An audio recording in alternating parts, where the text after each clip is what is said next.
Alright, this is my second time recording this, so... Look, I absolutely love horror movies. Anytime my parents would leave the house, my older brother and I would choose a new horror flick to gaze our eyes upon.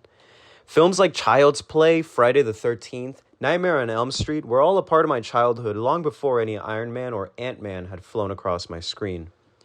I honestly only had interest in Spider-Man and Batman for the longest while growing up. I didn't get into stuff like the MCU more until I started to just watch more movies in general, back in around 2014, 2015.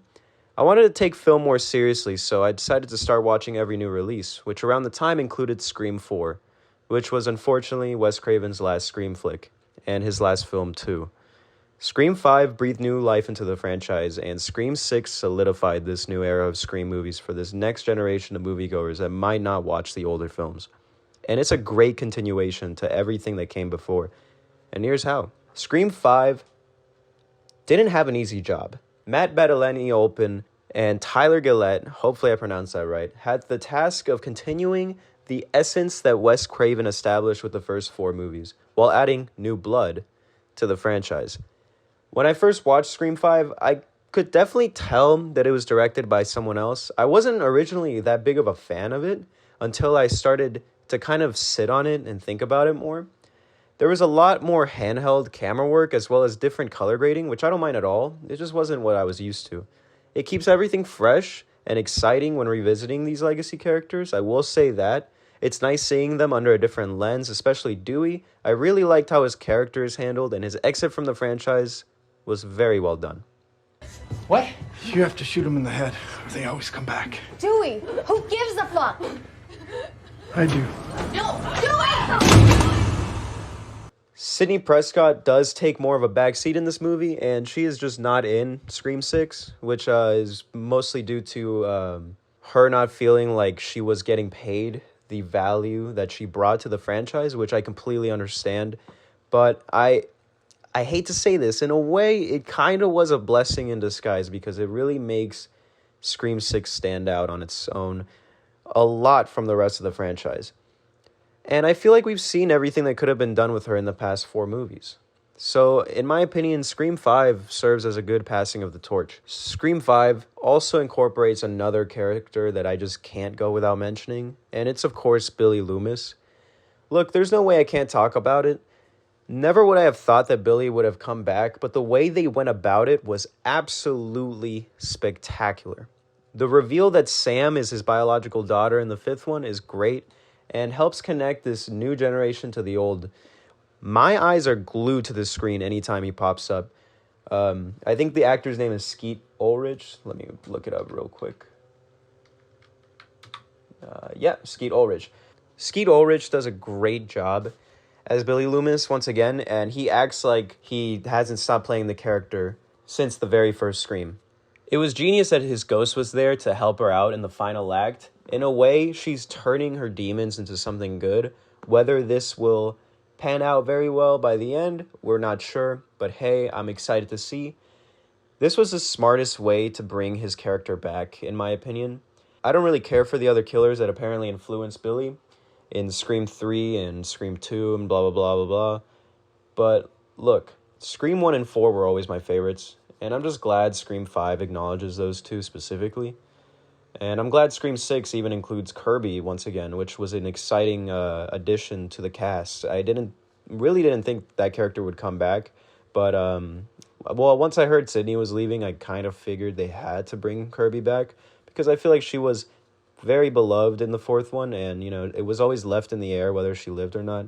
And with Scream, anytime a character doesn't die on screen, they tend to come back. Just look at Dewey the past few times. Maybe I need to rewatch Scream 2 and 3, but I don't know. Scream 1 and 4 are always going to be my favorites. The killers in Scream 5.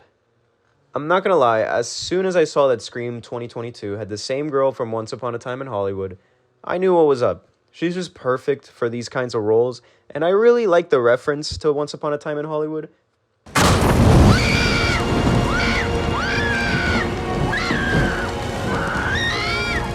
This movie is really meta. I really like the shout-outs to Rian Johnson.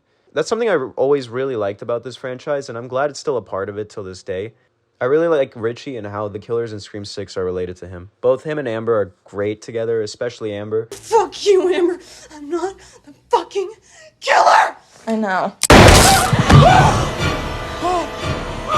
Welcome to Act 3.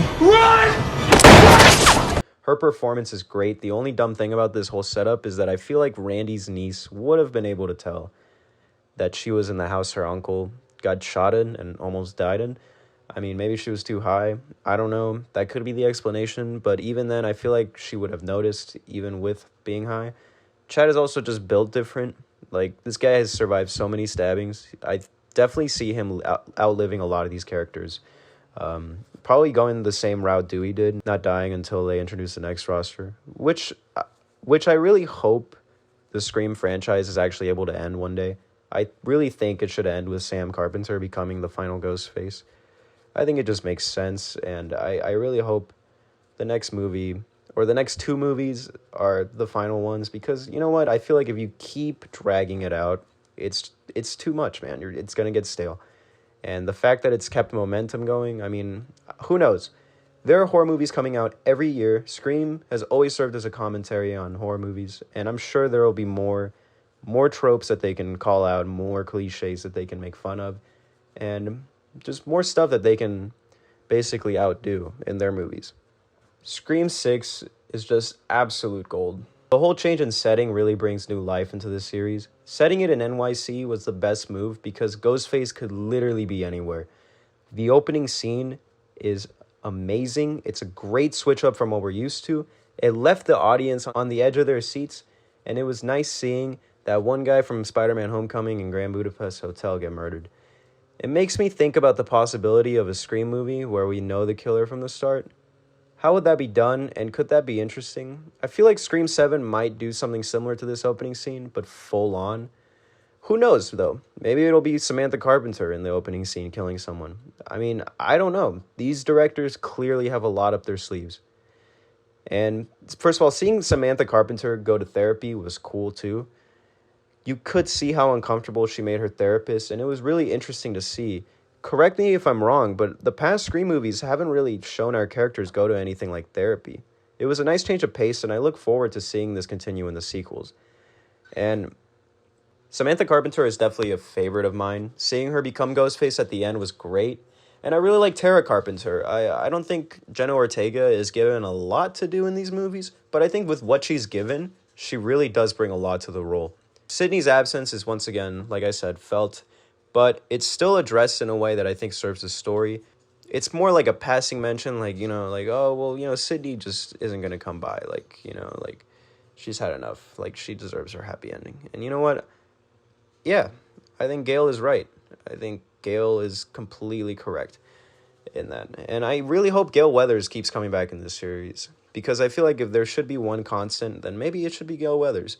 And, but I don't know. She's been in these movies a long time. Clock is ticking for her, so I am not sure, but it'd be really cool to see her continue. And I really like how far her character has gone, considering how fucking selfish she was in the first one. When it came to, like, the Woodsboro murders, her growth is honestly amazing, and the fact that her and Sydney are able to, like, work together now, honestly insane, considering their past in the last few movies. But yeah, I love these movies. Scream is one of my favorite franchises. I'll probably cover more horror movies if this video does well, because I love horror. I really do. I love horror. I love Scream. I loved Child's Play as a kid. I loved Nightmare on Elm Street as a kid. I love Evil Dead. I love the Evil Dead movies. And I just, you know what? I'm tired of talking about superhero movies, dude. I really am. And I haven't even watched the past, like, maybe 3 years worth of superhero movies. So there's not much I can really talk about, honestly. So, yeah. But, I mean, you guys clearly love the superhero videos, so, just let me know in the comments if you want to see more of this. I love horror, and I would love to continue covering it. I guess The Walking Dead was, in a way, kind of a horror video, because The Walking Dead is basically a modern horror flick. I mean, a modern horror zombie movie, And, yeah, anyways, that's it for the video, guys. Thank you so much for watching. Don't forget to like, favorite, and subscribe for more content. Do people even favorite videos anymore? I don't even think that's a thing anymore. But add to your watch later list, you know. Whatever it is, do it. Promote this video, interact with it as much as you can. It only helps me in the long run. And who knows, maybe it could help you one day.